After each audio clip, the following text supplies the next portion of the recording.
In Rise of the Ronin, Japan's fate lies in your hands. Rise of the Ronin has well and truly succeeded in piquing my interest, even if I do have a few concerns whilst I'm enraptured in its clutches. Already I'm being teased by the vast openness of the open world that Team Ninja has crafted.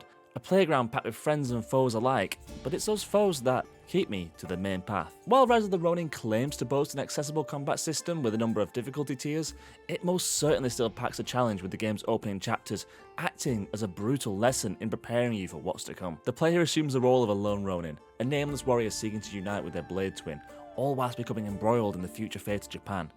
I have to say, Rise of the Ronin is holding its narrative cards close to its chest. Even after several hours with the game, I am very much unaware of how my actions fit into the larger picture.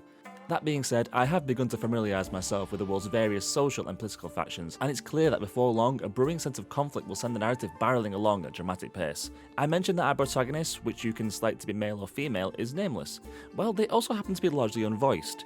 It's not an earth-shattering decision, but I can't help but feel that a speaking protagonist would propel things a tad more on the emotional front. Instead, it's a case of predominantly selecting text with just the occasional line voiced.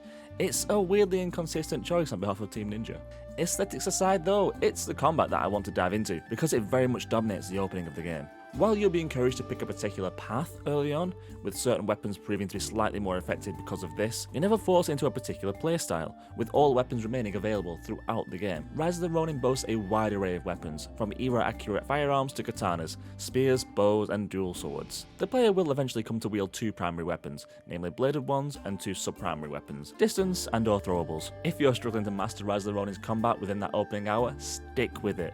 You'll begin with just two basic blades, and facing off against a sudden onslaught of assassins and bosses can feel like an impossible task, but as Rise of the Ronin opens up, introducing you to its various healing items, combat stances and weapon types, the game feels far more accessible than those opening few encounters led you to believe. But fights still certainly pack a punch.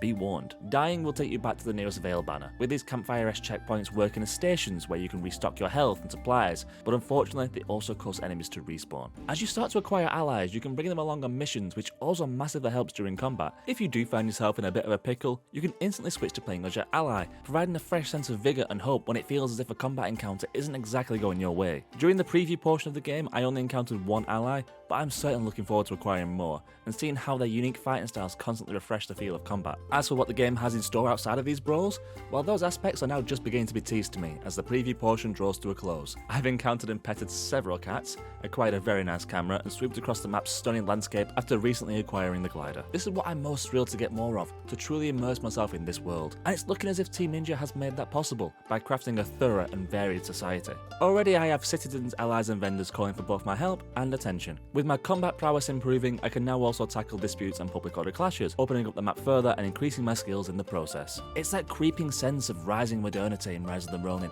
that I really think is going to set this game apart from similar titles.